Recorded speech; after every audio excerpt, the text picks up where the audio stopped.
welcome to the Meeting Your Soul podcast. I'm Farrah, your host. My throat sounds very scratchy, but that's okay because I'm just feeling a little under the weather. But I do have two lovely guests here, and we planned this in advance, so I knew I had to make it happen, and I couldn't be more excited for this conversation. So this is Aarde, this is Stacey, and we all work at Windermere above Lakewood together. We're all real estate agents, but outside of that, we definitely have had a lot of philosophical conversations about life and just like healing generational trauma, and never say at surface level, which is one of the many reasons why I appreciate both of you guys, and also wanted to invite them onto the pod. So, can you give a little overview of like who you are in this world and how you show up, just so that people get a little bit of a background on you? Yeah. I'll start. Thank you.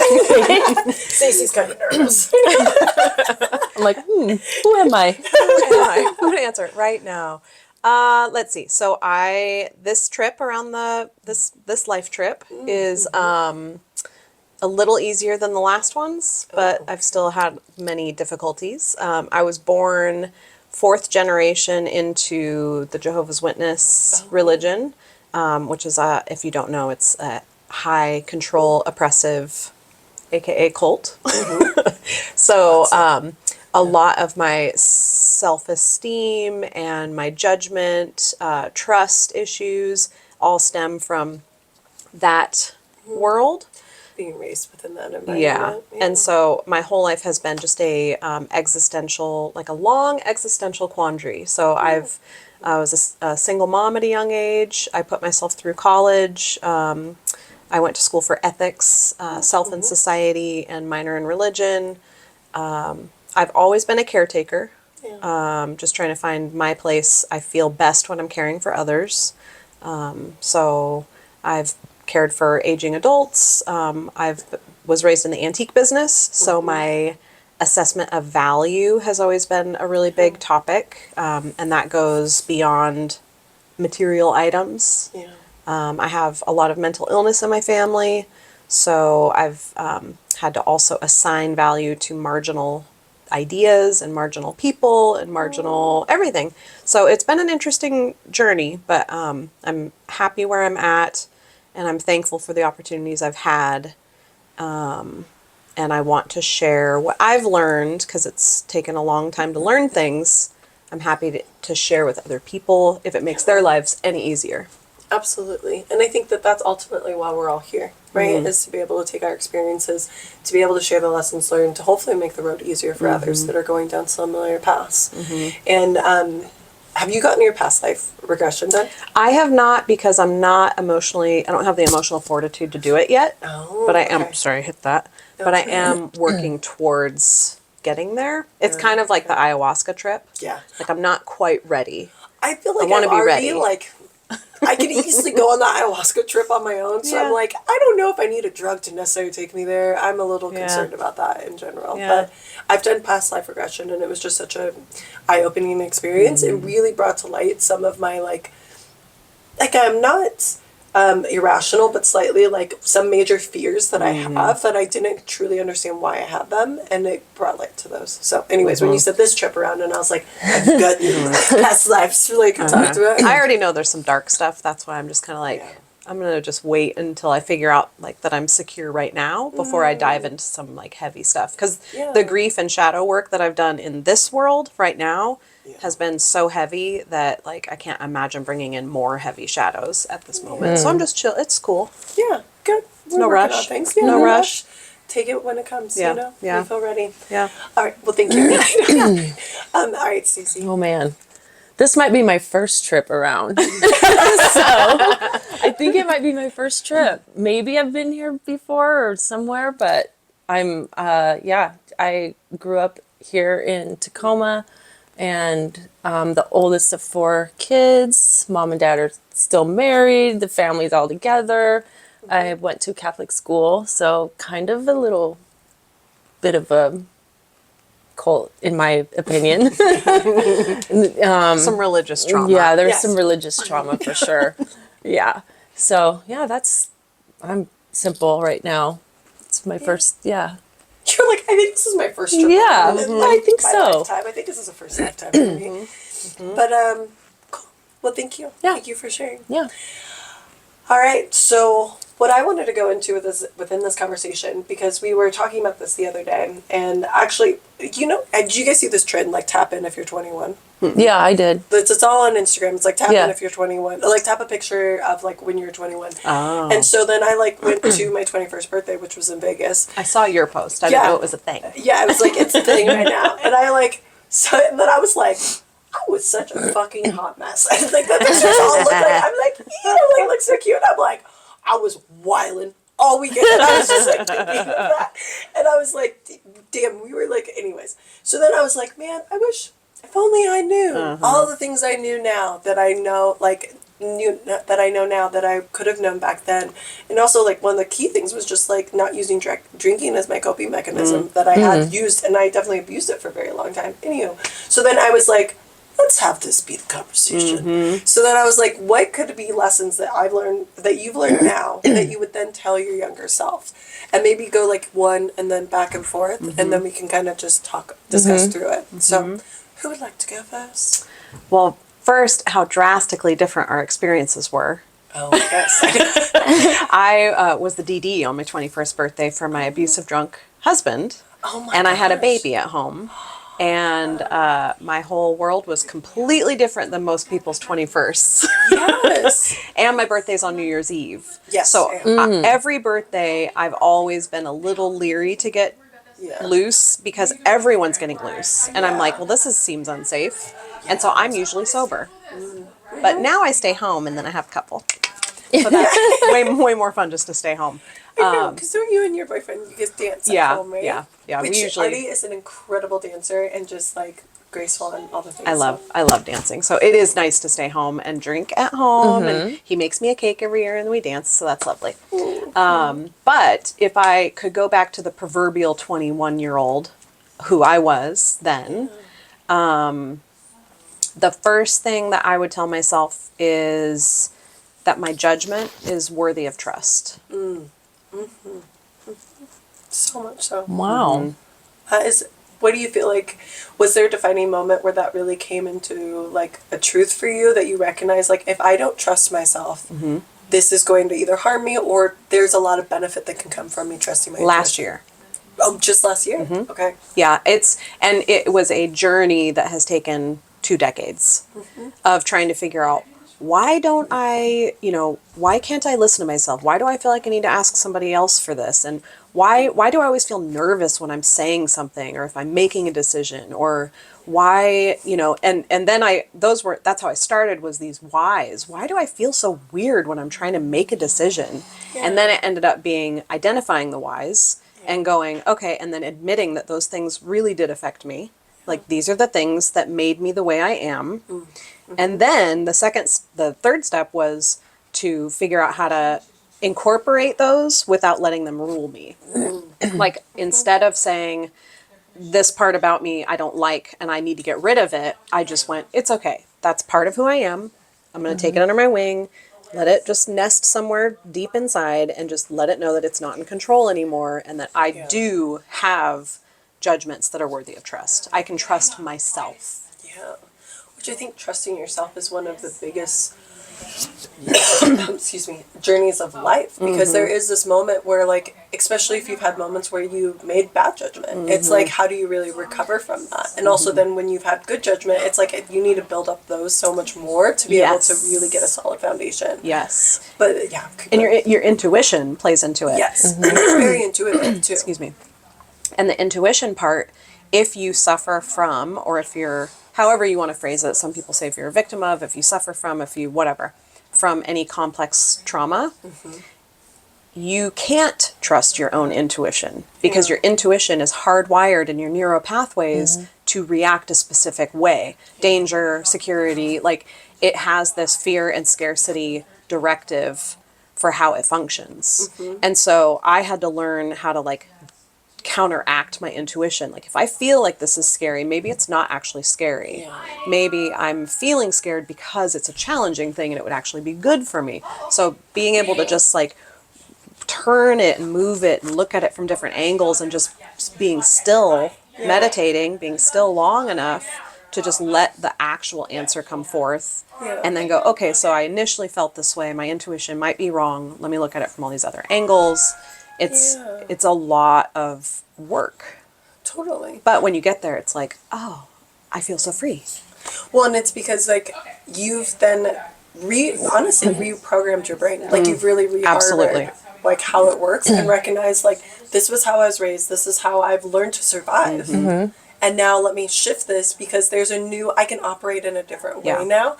And that's more rooted in who I am. And the experiences I've had have now fueled me to be able to believe in like what those little nudges are. And that's a lot of work. And also to not feel shame or resentment about what occurred that made you feel that way originally. Yes. And I think that that's one of the harder ones for me. And I think definitely doing shadow work is key in that.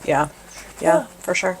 I love that. Thank you so much for sharing. Yeah. This is why I was like, you guys gotta come. We gotta talk about these things because like you're so mindful of like you're so like and it maybe appears this way because you've done the study, but it's like you're so unbiased about it. It's very matter of fact, or at least it appears. And you're also a Capricorn too. Yes. Yeah. So I think you're like, this is how this is went. Yeah.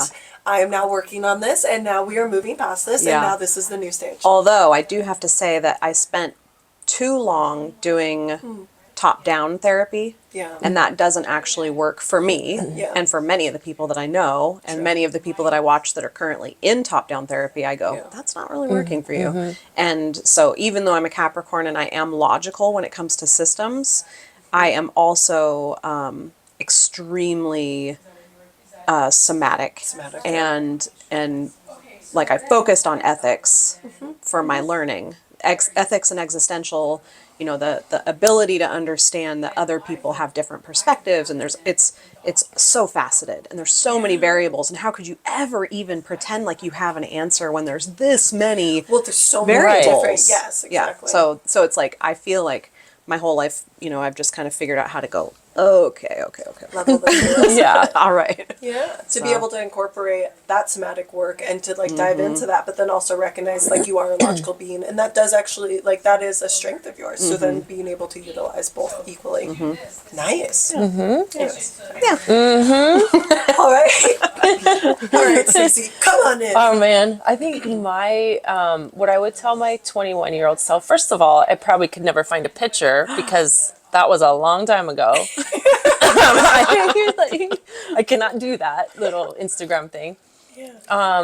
But I do remember my 21st birthday. My parents threw a surprise party for me. It was really? It was a little frightening because I'd never drank in front of my parents ever. My friend took me out and I had some cocktails and I thought we were going to do something else. And then went back and I was like, oh, hi. But yeah. You're like Anyway, awkward. yeah, it was awkward. Anyway, I would tell my 21-year-old self to just be who you are. Be who you are inside, because forever I've just hidden who I am. And so I would definitely just start living then, because like Aarde just said, this last year, you finally balanced out. Well, just like same with me in my 56th year, my 55th year here, I finally Incredible. Every time you say that, I'm always like, oh, this is real. I finally am becoming true to myself. Finally. And I'm still trying, and I get a lot of help from this one. A lot. That's what friends are for. Yeah. So just be true. Don't hide who you are, and you know. And I'm so mad at myself for waiting this long to do it, but I guess better. Better late than never. Yeah. Yeah. What do you feel like was a turning point for you? I think I just got tired of pretending. It's just, you know, True. I just got tired of pretending. And, you know, like one of the things, it being in real estate too, back when I started, it's like you have to look a certain way and wear certain clothes and this and that. And then as soon as I just started to become myself and who I felt like on the inside and the outside, everything got better. Everything gets better. Well, and I think you're able to sync up with people that are more attuned to who you really are, and then you're genuinely like enjoy the company that you keep. Yeah. right? Because it is Yeah. like more representative of like the person you are within Yeah. yourself. Yeah. For sure. And people are drawn to you because they're like, oh, she likes what I like. Yeah. Yeah, In for sure. in work and in life, the friends that I surround myself with, like, if I wouldn't have been doing some of the self work or starting it, we probably wouldn't be in each other's lives. Right. Because we weren't. Yeah. Similar interests, right? To Yeah. be able to like do the work and be I able to love do it. doing it. I love talking about it. I'm in therapy. I love all of it, and I love questioning myself all the time. I'm like, wait, why am I feeling this? Well, and it's like being curious. Like, Yeah. why do I think this way? Why am I approaching it this way? Is this because of what I think I should be doing, or is this like genuinely Right. like how I feel about a particular Yeah. topic? So yeah, that would be it. Just, man, I feel like I wasted so much time, but I'm making up for it. Well, your second life will be really cool. Hell yeah. Dope as fuck. Slide into that with a lot of knowledge. Oh, I can't wait. I know. Well, also, like, and even, sorry, this is me, the optimism in me. It's like, even within this lifetime, though. Like, Oh, yeah. if this is the second stage within it. Because I think we've all experienced something to where we felt like, why did I waste time living this world in this way? And it's like, well, okay, lesson learned. Because I tend to, like, ruminate on things. So it's like, I recognize that was a mistake. I can now recognize it's a mistake, and now I'm moving on from it, and now I'm incorporating the lessons, and I'm Right. using that as I evolve. Yeah. And now that I've done that, now I'm able to show up more fully and connect with people that feel more authentic and true Yeah. to who I really am. And Yeah. I would say I've also been in a similar boat with Yeah. that too. So I It definitely get literally feels like this is I'm having my second life within this one life. that. Yeah. Well, time doesn't really exist. Truth. So, I always say that. What is time anyways? Yeah, yeah, so, so me wasting time doesn't really, Yeah. that's not a real, you didn't waste any time. You just, Yeah, time you took is an you- illusion. There was some moments where you did some things and you learned from them and you're going Yeah. forward. yeah. Cuz my therapist dude, he's like, you have an entire lifetime to live now. You have the whole second half. So do what you want. Yeah. And live every moment to the fullest. That's what I always say. Because because we are here living. And like all we do have is the moment. So what do you want to do with it? That's so crazy. It's so crazy. I do like what do I want to do with this day, this life? yeah. Like I was on a hike with someone and I'm like, every step we take, we're moving into the future and leaving the past behind. And we were in the woods and she's like, what? And I'm like right now we're just here in this moment. But as soon as we move forward, You're also we're leaving in the past. And We're she's leaving like, the past and we're moving yeah, forward, it was so funny, but But the future and the past don't actually exist. I don't know, man. because the only step that matters is the one that you're taking in that moment. I know. So And as soon- we all dwell on the past sometimes. I am very susceptible. I'm also a Cancer, so we tend to live in the past more than most. Yeah. Do I? Are you a Cancer? I'm a Sagittarius. She's Sag, man. She's Sag. Sag, bitches. This is what happens to the honest. But yeah, so it was just weird to think about that. You know? Yeah. I understand the analogy, though, that you're creating. Or is it a metaphor? Would it be a metaphor or analogy? This is the writer, so this is why I'm asking Yeah, her. I blanked out for a second, so I don't have the answer at this moment. Blanked out. We'd have to Wait. rewind. This reminds me of like, She like living in the past. Like Will blanked Ferrell? out. Do you think of Will Ferrell? Remember when he like answered and he was like, he came back, he's like, sorry, I blacked out. What did I say? Did I just talk?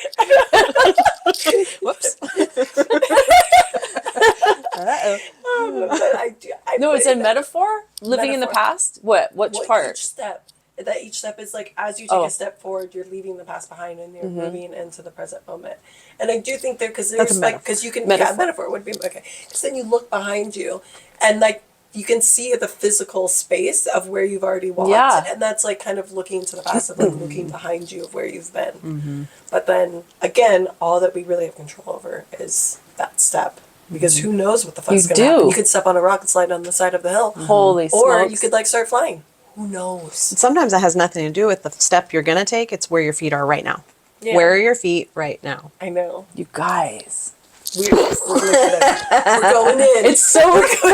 It's so fun. And then she was like, I'm like, so you're living in the future and I'm still in the past.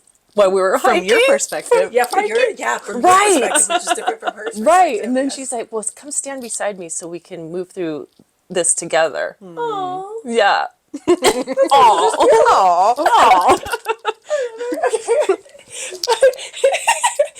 Like linking eyes. Hey, like, we're the monkeys. Step. People say we monkey around. We're moving into the future. Okay. Back on track. Oh, yeah. Okay, so thank you for that. Anyway, my whole point was, Be yourself. be yourself and live in the moment and just do you. Yeah. Do you, boo. Do you? Boom. I just did a podcast. Did you see my most recent podcast? No. That was the title of it. What? Yeah, it was literally That's released funny. on Tuesday. Wow. Always. Okay. Transmitting. This is okay. Anyways, we won't go into the psychological or the psychic connections that happen to both of these people. But okay, I will though, just for 1 second, just because this has made me laugh. But I do believe, okay, so I would say there's certain colors that or when I go see someone and I'm thinking about something and I have I literally, because I ask God, universe, whatever you want to say, I'm like, okay, this is the color, so if anything comes up with this particular color, this is a reminder that this is me heading in the right direction, or it's like a signpost or an animal omens. I always but I call them out and I request them so that it's easy for me to just, kind of distinguish where to move within life. Numbers, all that kind of stuff. And so you two are two people that always have the colors, always have the things, literally every single time it switches and stuff. I'm like, Really? I'm always like, but I was purple. So purple was been my main point of color that I always use. But then I've been on this red kick, obviously, and then we're both, so then I was like, purple and red are my colors right now, and then you guys came with purple and red. And so then I was like, this is going to be a great podcast. Cute. Okay, that's a complete aside. If you believe in that, you believe in that. It's cool.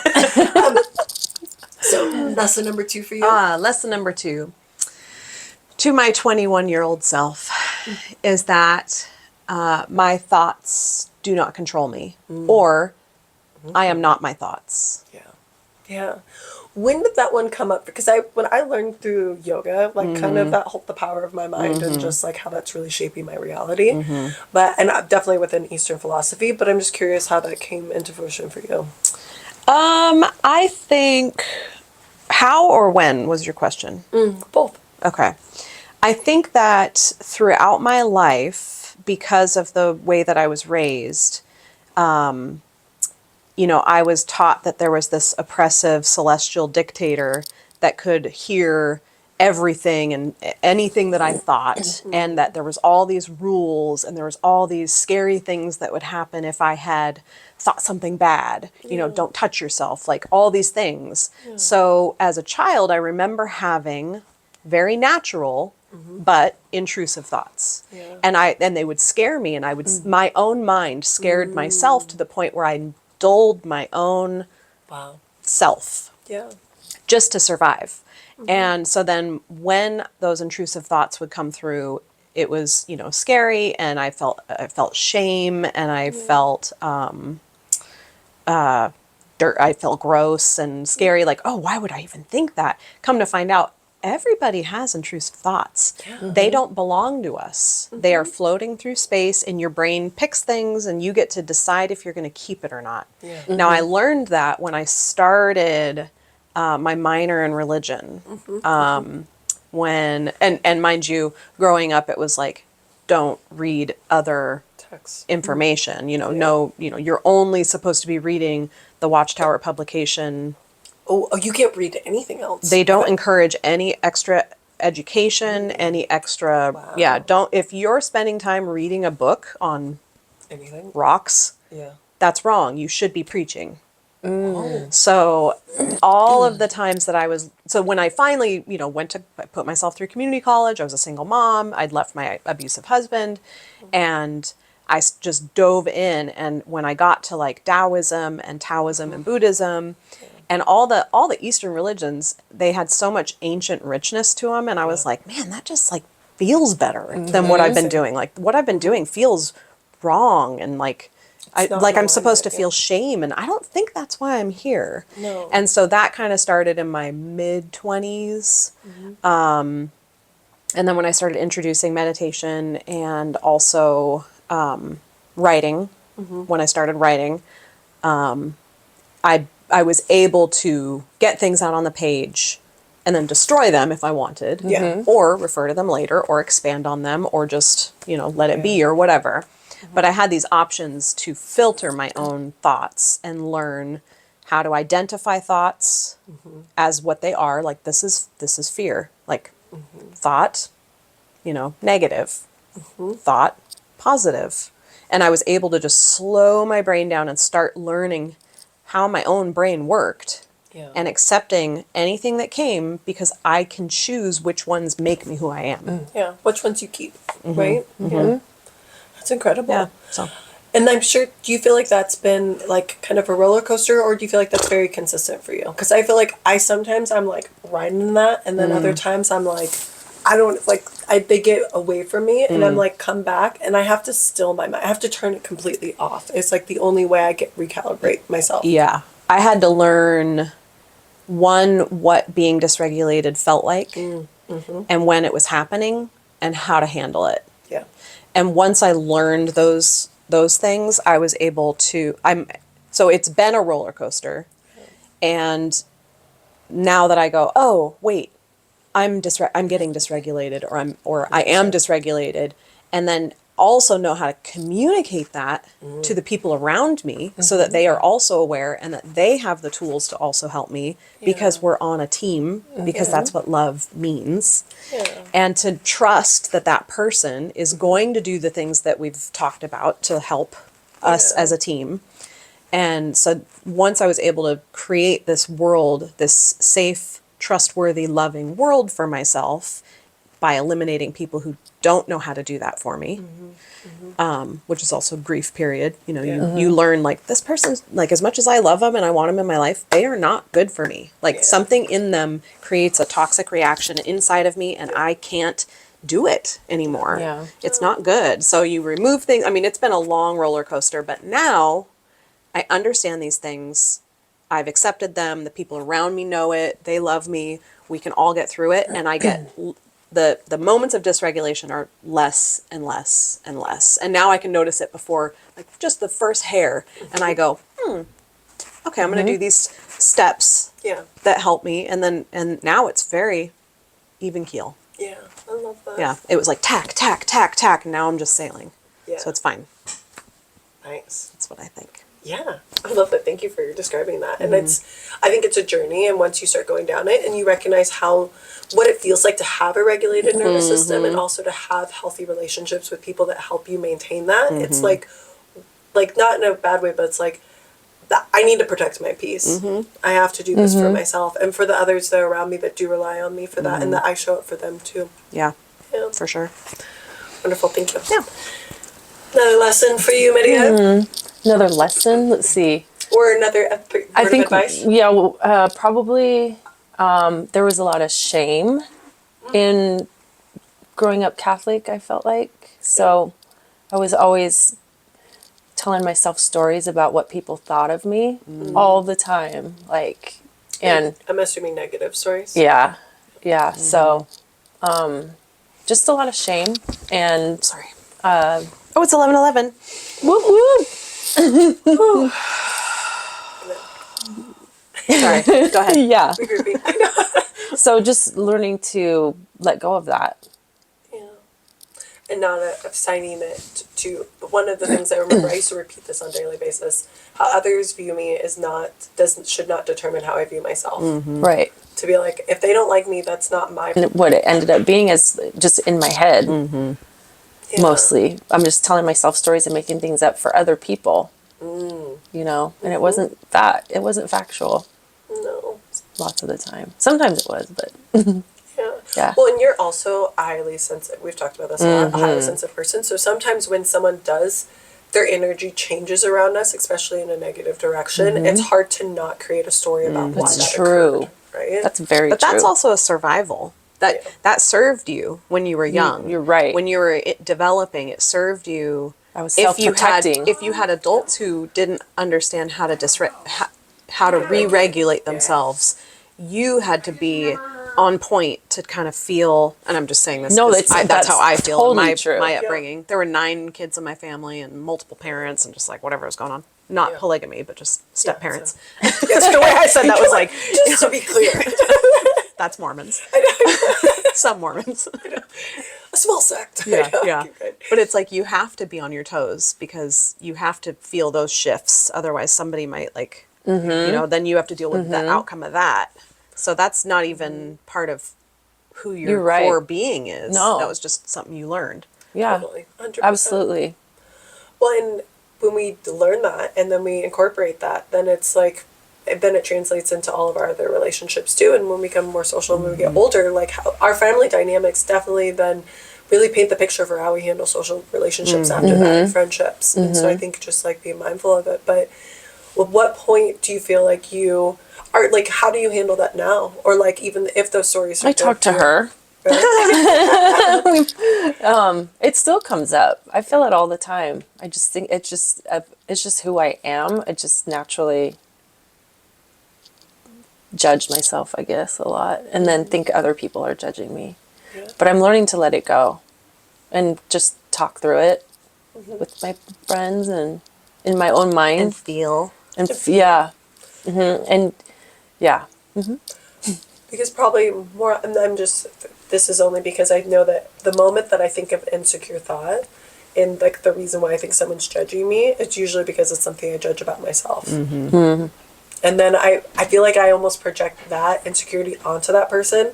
And then because like I'm more cyclically inclined, I feel like then I insert that thought into that person and then they do think that about me. And then I'm like, damn, I actually Yeah. You create it. that. Yeah. I created the whole exactly. situation. Yeah. And it's like, why could I not neutralize myself to be able to take a step back? Or the thought and what I'm creating, why not it be something that is actually like beneficial or positive towards me Right. and towards myself? Like I need to be like I have to rein it back in Yeah, it is a lot of self-creation. because then it's We like manifest it. self-fulfilling Yes. or prophecy. There you go. I was like, why can't I say Yeah. this out loud? But yeah. Yeah, a lot of it's projection. And even if you have this inner narrative, this inner critic that's constantly going, well, you're blah blah blah blah blah blah blah blah blah blah. You project that onto the person. Yeah. Naturally, you're gonna find things Yes. Exactly. that solidify that that's real. Yeah. Totally. And so it's this horrible cycle. So it's just like recognizing, are they actually doing that, or am I just Making Yeah. like, let me step back for a sec? or am I picking out evidence to support what I believe to be true? And that is, but that's like such, because that takes awareness. It takes stepping back. It takes all these things to be able to be like, and like, what truth do I want? What picture do I want to paint? Do I want to paint one where they like love me and like support me? Like, do I want to think about that, or do I want to think of the opposite? Yeah. Which it's hard, but then also when motherfuckers are fucking with you and they are judging you or they are being hurtful, Yeah. it's like, how do you handle that? Love, even if it's agape love, Yeah. is not confusing. If you are confused by someone's actions and you ask for clarity in a mature, respectful, loving way, and they cannot give you clarity, they are fucking with you. Plain and simple. I've learned that. And then it's like, then do you like, just like talking through this, like, do you then remove yourself? Yeah. Yeah. Because I think that there's no other, like, if they're not prepared or mature or equipped to be able to do that, it's like, this is only going to continue to create a cycle that is unhealthy for both of us. But mind you, don't shun them. Yeah. Shunning, blocking somebody out, ghosting them. It's appropriate to say, hey, look, like, I feel like I don't have clarity in this situation and it's causing me a lot of stress and it's not something that I'm benefiting from at this moment. Yeah. And I feel like, I'm going a different direction and I've enjoyed our time together. I appreciate you as a human, but like, I'm going to go ahead and go this other route. Yeah. And if you, get to a point where you feel like you could re-enter my world and be at the level that I'm requesting and have that accountability to me, then I would love to rekindle this friendship or whatever. But at this time, like, this isn't serving me. No. And it's going to be better for both of us if I just make this decision to, In this, yeah. Well, and I think that there's so much beauty, and then there is clarity for both sides, what's occurring and why it's occurring. Bam. Yeah. She's like, yeah. living that. I know. Yeah. Yeah, we talked a lot about that yesterday, didn't we? Yeah. Man, it keeps coming up though. Because it's hard to not absorb what's going on around us. I think I always try to give people the benefit of the doubt, and sometimes I do it to a fault, to where I'm like, oh no, they didn't mean it that way. Like they're fine. Like their intentions were pure. Assumptions that Yeah, like Because you want to believe, you want I to believe think that the they have, best. like, yeah, I want to believe the best Yeah. in people. But then that's the harder part, that once I recognize that's not actually the case, and it becomes very clear, and usually like that is usually takes too long for it to become very clear. Well, and we talked about it takes energy Yeah. from like trying to keep it going and Yeah. figure them out or whatever. It takes a lot of your own energy when you could be putting that energy into something better.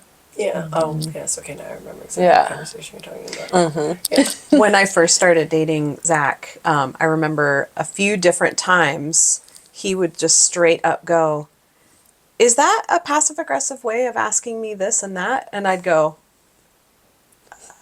"Yeah, yeah, yeah, Sure is. yeah, Sure And then is. he'd go, "Oh, okay." And he'd go, "Well, I can just answer the question, that you're actually asking." And I go, "That'd be great. That's what I love about Zach. That'd be great." And then he'd answer it, and I go, "Okay, well, I feel better. Thanks for all that." But see, the passive aggressive way of asking is we're trying to protect ourselves. Yeah. Because I do that. I have done that in the past. It's like I'm kind of fishing around for an answer when I could just be direct. Yeah. And now I'm at a point where I can just ask Yeah. him the most direct question, and he answers it, and there's clarity, and that's what love feels like. And that's fabulous to have a partner like that. You But know, the fact that he, instead of being triggered and being responsive when Oh, that yeah. initially came up, Yeah. which could have turned into an argument. That's how they usually went. exactly. Because I was with people who didn't regulate themselves, and they Yes. weren't secure in their own being.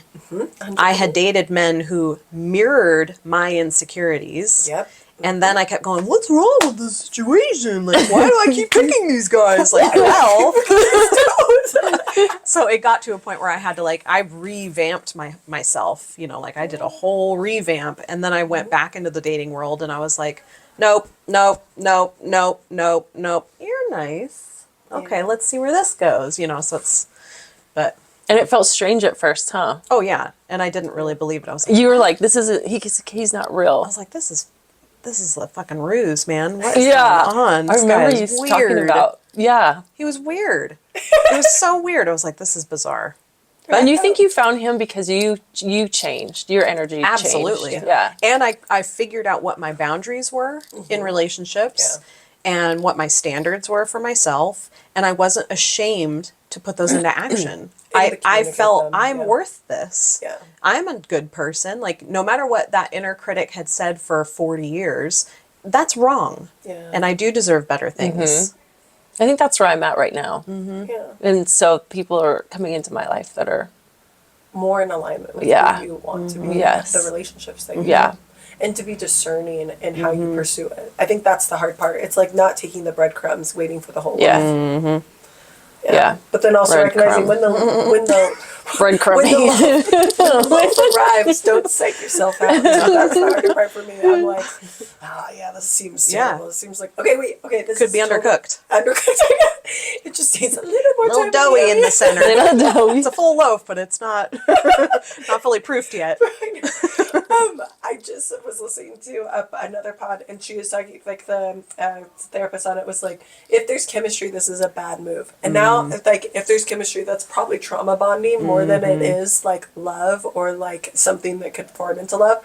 What are your thoughts on this? I hear that all the time because I love chemistry. Though. because It's chemistry, I feel like is so like you're like look at someone or you're like and you're it's like a- ooh, yeah. and now I'm hearing it's bad. You're like, what the fuck is this? So I gotta go out and date people that I look at and I'm just like, I mean, I heard that too. I know. So what do you think? This is, okay, I'm on this like bandwagon that I'm like, I can have it all. Like, I'm going to have this chemistry, I'm going to have this fire, and we're going to help each other regulate our nervous systems at the same time.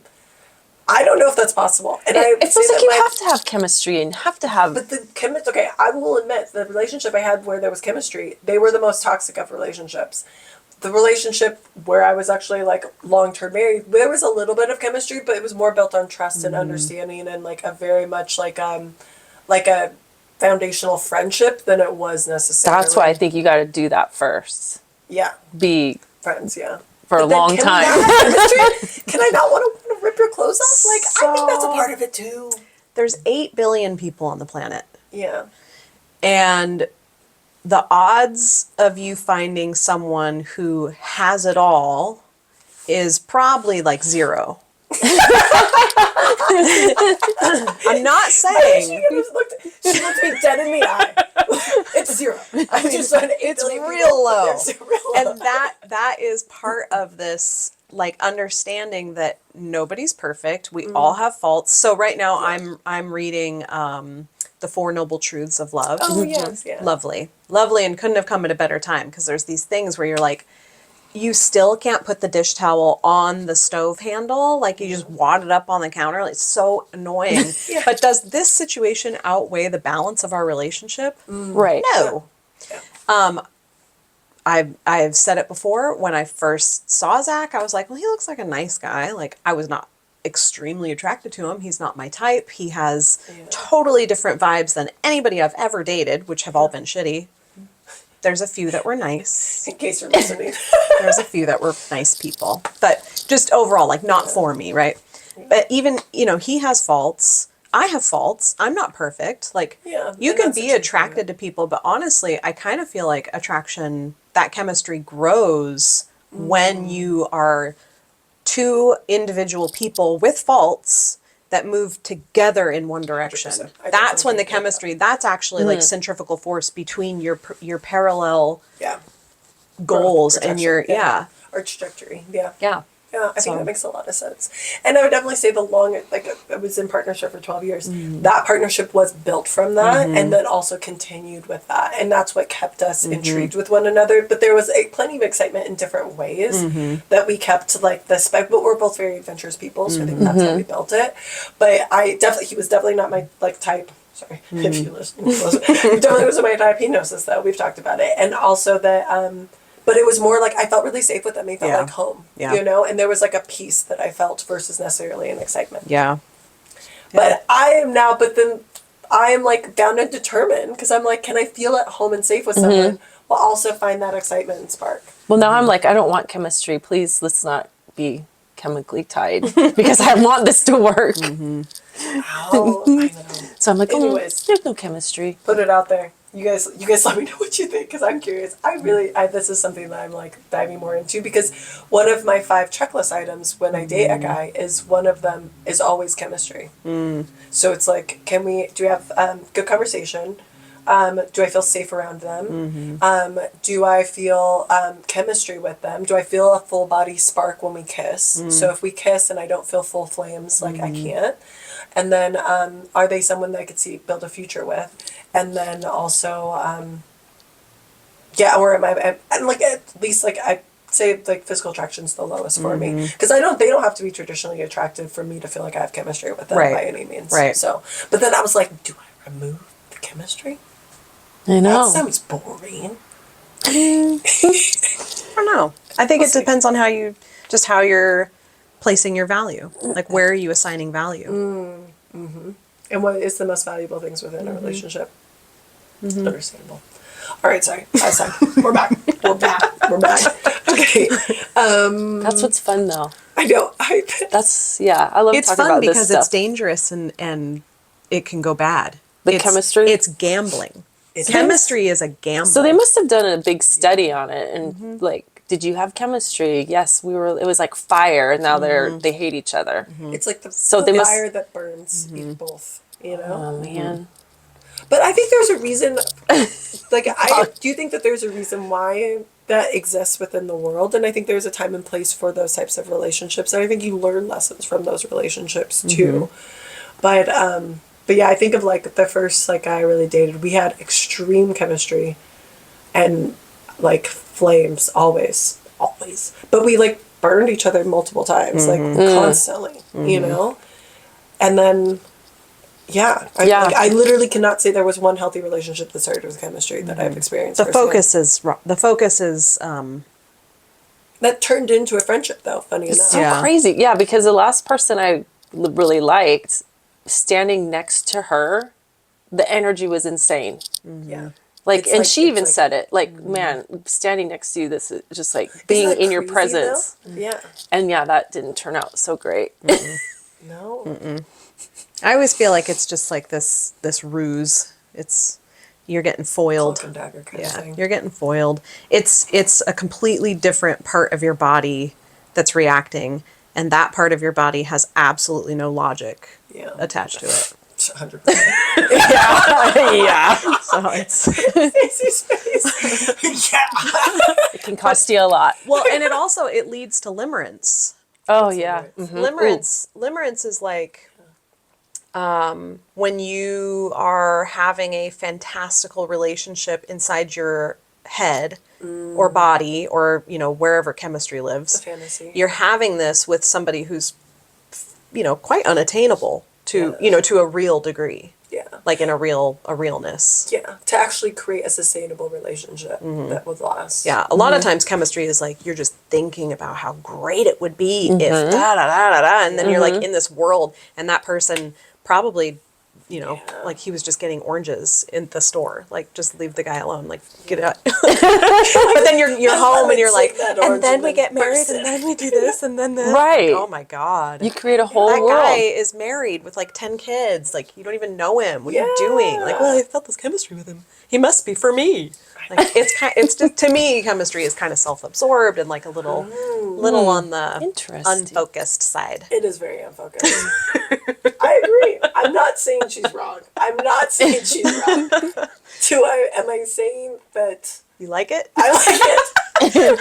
Yes. That is what I'm saying. Do I want... We won't go into details of the things that I think about with the chemistry, but I would have to say that is something that crosses my... Because I'm like... Because I've dated a few guys the last couple of years, but I was like, how many should I say? I won't say. But, like, there is, not a lot, but yeah. But then there's, like, always time. I'm like, they're so fun. They're so nice. I feel really safe around them. They're cool. Like, we have great conversation. I feel like there's a friendship that could bloom from this. And also, like, I am attracted to them, so I feel like there could be this opportunity for us to, like, build a relationship. But then it's like, when I kiss them, I'm like, well... Check the last box not checked. Yeah, but like 20 years down the road, are you really like making out with your husband still? Like, you might kiss. You know what I mean? Right. Like, it's not like that part isn't. Well, it's Yeah. like 15 Like a years. real developed- Actually, but maybe that's Kyle. We didn't start that way, but the flame burned like harder once we got older. You and kept we're putting together. twigs on it. And, Yeah, and the fire was stoked, but then Yeah. almost it got a little too hot. So like, and I wonder. Who fucking knows? Who fucking knows? And that's where Bella came from. And she is a fiery one, to say the least. That's funny. Yeah, see, my 17-year relationship started out, we were just friends for a long time. Yeah, same. Like, Yeah. we were just, we weren't even thinking about that. Yeah. And then, 17 years, and then it was very intense, and then, just kind of, the flame died. How did that? You gotta work really hard and keep communicating True. and going on adventures and I feel like just talking. You gotta talk it out. Yeah. True. Well, That love might Be things that go wrong. honest and not tell yourself stories about the other person. I used to always say, like I learned it from Brene Brown, the story I'm telling myself about this is Right. this. Is that true? Or can you Right. like put some insight into this? So I can, like, Saint call Brene. it? Yeah. I don't think Less. I don't think my relationship would have ended if we could have communicated better. Yeah, for sure. Well, love is a living thing. Love is living. So if you treat it like you like got it and you don't have to take care of it anymore, Yeah. it will die. Yeah. What were those little? If you stop watering a plant, it's eventually going to die. Yeah, unless it's a plastic plant. And then it's Can't not water- real in you the can't first water place. it, can't- And it then won't never grow. was real. Yep. It won't grow. Yep. And it'll always stay the same. Yep. Yeah. Yeah, It'll burn. that's you always. It's a constant. It's a constant work.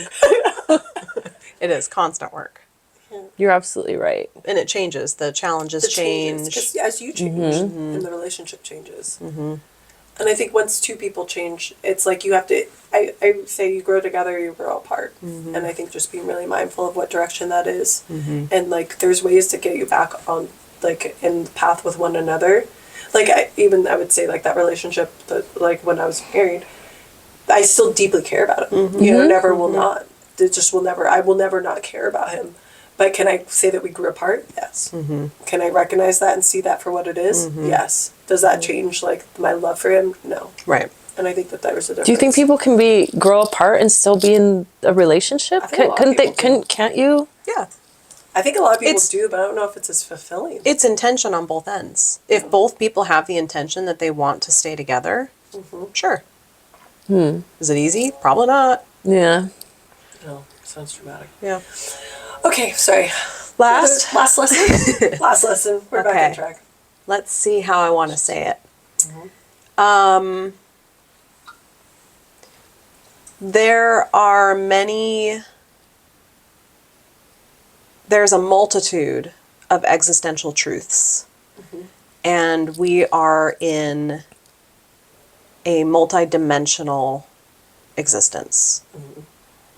And if I had solidly told myself that, because at 21, I knew that felt true, but I didn't know if it was true, and I was scared to even consider if it was true and what it meant.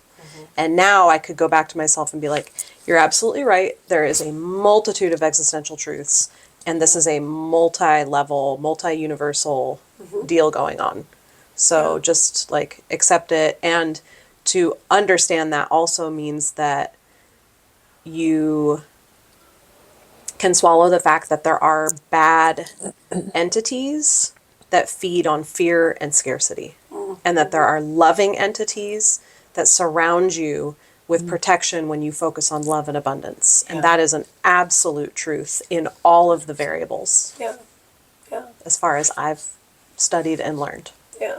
Which minor in religion, do you feel like you found that within religious texts, or is that something that you felt like you experienced firsthand? I would say through spirituality rather than religious texts. But I would say that in order to find my spirituality, I had to dissect all religious texts. Yeah. And some of them support that thinking, and some of them use that line of thinking in a different narrative for control and to keep fear and scarcity in your mind. And they twist it and trick you, certain religious texts. But when you study all of them and you really try to encompass the general golden rule through all of it, is that fear and scarcity keeps people oppressed, and that is small. and that exists simultaneously and will always exist simultaneously with love and abundance, and it's your choice. You get to choose your own reality. And I had chosen for over a decade to teeter on nihilism, which is a very scary place to be. And all it brought was more nihilistic things. And so when I decided I don't want to be there anymore, I feel, I was on the fence because I always felt this tug of light. And so when I fully dove into the light and left the fear and scarcity behind is when I started to succeed at more than just finances, more than just my family, more than relationships, just all of it, my art, my expression, my self-expression, learning to move my own body and express myself in my own body and, harness my own emotions, and all of it came when I left the fear and scarcity mindset. Yeah. How did you necessarily make that transition? Over 30 years of really hard thinking and I've always liked talking about things. I've read a lot. I read a lot. I didn't like reading growing up, and of course I was taught to not read anything but the Watchtower publications.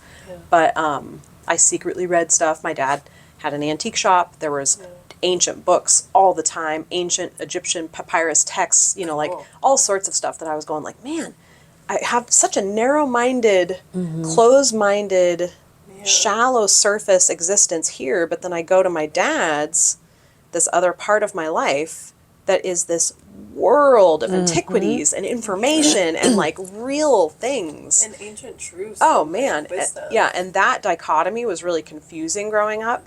But I think that if I hadn't had that, who knows what kind of person I'd be. And if I didn't have the family I had, I have 3 mentally ill brothers, well, four mentally ill brothers, So schizophrenia was really like that marginal thinking, and Yeah. being able to follow that line Yeah. is actually more spiritual than many of the men that stood on the podium at the church I went to. Yeah. You know, listening to a schizophrenic spiral takes you to a lot of places if you're willing to go there with them. Yeah. And Which I can learned a kind lot. of be eye-opening because at least like I think that there's this negative connotation that goes along with any type of mental illness, but Yeah. I think that there can be some truth to what There's gets a lot of expressed. truths. There's a lot of truth, and it's like they just needed like almost to rein it in to be able to pull it back in and to keep their feet on the ground at the same time. Yeah, they're definitely stuck between two realms. Like they are these you know, like ancient two-spirit people, you know, people who can encompass both male and female. They were treated with high regards in their communities and their culture throughout many different cultures.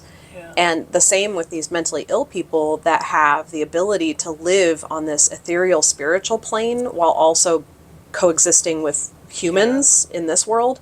And it scares people. Yeah. Any kind of mental illness, like we push things to the margin. We push all the stuff in the basement. We push it out to the storage unit. We put it in the attic. We put insane asylums way off of the, you know, main streets. Like we, Separate from everyone yeah, else, we just right? push it all to the side. But that doesn't mean that they don't exist. No. And And they've always existed. of course they have. And so it's like, why don't you learn from it and give it a safe space to be nourished and to, you know, and to actually honor that, because you can learn a lot if you just sit there and listen. That's what I was thinking. I was like, why not we use it as a way to be able to expand our awareness Right. by listening to someone who doesn't think like everybody else. Right. Thank you so much for sharing. You're welcome. And I love all of the truths that you found. And I think that a lot of people will benefit from hearing that perspective and just like noodling on it a little bit themselves. Noodle on that. Noodle on the marginal thoughts. Yes. And then Cece, what's your last My one? last one is not to take everything so personal. And I think it goes back to what you're saying, is that everyone has their own truths. And just because they're speaking their truth doesn't mean I need to make it mine and take it so personal. Because I did take a lot of things like, oh man, they're like, they don't like me, and I'm taking it very personal, but So holding space for other people's observances. yeah, it's just, I mean, because like what you just talked about, everyone has their own truth. And it doesn't make it right or wrong. But I always took it very personal if I thought it was, you know, something they were saying towards me when they really weren't. Or like if they didn't agree with something that Yeah. you agreed with, like you would say, "Oh, you're trying to make my opinion less valid," Yeah, like that yeah. kind of thing. So yeah, it all pretty much ties in, huh? Part taking things personal, the shame, and not being truthful to me. All those my three. So yeah. Well, when you're a natural, when you've naturally developed to be a people pleaser, if somebody has something that goes against, like if there's a complaint or something Yeah. opposing, you take it to this aspect of like, you're not doing your job as a people Exactly. pleaser well enough. Oh my gosh! See why I hang out with you? That's why. Yeah. I synthesize this with She always brings it back, and there's a reason behind it. Yeah. So of course I would take it personal because I am a people pleaser big time, and I'm like, how can I fix that to make them happy? But the truth about relationships is that they can coexist. Like two people's opinions aren't mutually exclusive. Like, Right. you can both, like, you can both have your agree own to truth. disagree, or Yeah. you know, Yeah. whatever, where you're like, okay, well, I see where you're coming from, and that's when you hold the space, Right. and you separate it from yourself and your value. Like your entire value isn't wrapped up in someone else's opinion of you. So you have Right. to take that space to analyze that moment and go like, okay, well, they are allowed to have that feeling. And Yeah, what was that book that I listened to and you read? He was talking about that's their truth. Ashadya Yeah. Adyashanti. Yeah. Shanti. That was a good book. And that's kind of what you're talking about. They have their truth, you have your truth. Yeah, and holding space and being respectful. And then also, you know, when you hold space, you're able to listen to what they're saying and keep it separate from yourself, but also integrate anything that could make you a better person. And don't take it so personal. Yeah. And just because they have a truth that's different than yours doesn't make yours less valuable Right. or less real. Yeah. And then also that you can support one another in that, and they're held there to expand. Like, I feel like when there's differing opinions, that actually breeds a environment where people can grow and Yeah. be able to learn something new that maybe or look at a perspective in the way you haven't done before. Exactly. And I love that. I love the differing of opinions. I think that's what the beauty. I think that's actually why we're supposed to be so. We're meant to be individuals. Yeah. And that's where my growth has really, began this last few years, is that just, learning to not take things personal, and that everyone has their own truth, and then just really listening and talking it out. That's diversity for you too. Yeah. Some things are culturally different. Yeah. That doesn't mean that one's Very wrong much so. and one's not wrong. Right. Well, and social norms, I think, is something that doesn't get discussed as much. There are just societal and social norms that we then decide are absolutes, and it's like, because someone is raised a certain way and that's their norm doesn't make that my norm as well, and the my norm isn't different, less than. Excuse me, I worked in, growing up mixed. I remember I was in a conversation with someone, and I said something in a certain way, and they kind of looked down on me, and then then were kind of disrespectful to me afterwards, and would push my opinion to the side afterwards. And I was it was such an instant shift that I was this literally is attributed to the fact that now that I have grown up from a more diverse background, and I was but then I was I felt shame around it. Then I was oh, now I need to hide that version of who I am so that I'm able to be respected and seen in a positive light within my work environment. And then I was no. And then I was no, fuck. And then I got very rebellious, because then Fair was oh, I'm going to almost be pushed into submission. And then as I do, the opposite occurs. And then I try to, it doesn't work. And then I'm not honoring my truth. So then I do the opposite of it. And it's because just because this was the way you were raised doesn't mean that this is how I should behave, and also it doesn't make me any. I'm not inferior because of this, and I think there is this constant inferior superiority complex that occurs within our society, and a lot of it's associated with race and upbringing too. So, anyways, but honor your truth, boo. Because you have so much to offer, and you're such a brilliant light. You are a fucking rock star. We were just talking about this. You are a fucking rock star. And there's so many people that could appreciate and I think benefit from hearing your perspective and what you have to bring to the world. Thank you for that. Yeah. It's very true. Ditto. Thanks, gals. That's why I wanted you to have on the pod. Stacey's I don't know what I'm going to say. I was we're going to have such a good conversation. I know it's going to be amazing. You got stuff to offer. Yeah, so Okay. much. Both of you. Thank you so much for being here. It sincerely meant the world to me. I was thank you. very excited to be able to have this. And I knew there was going to be I didn't know where the conversation was going to go.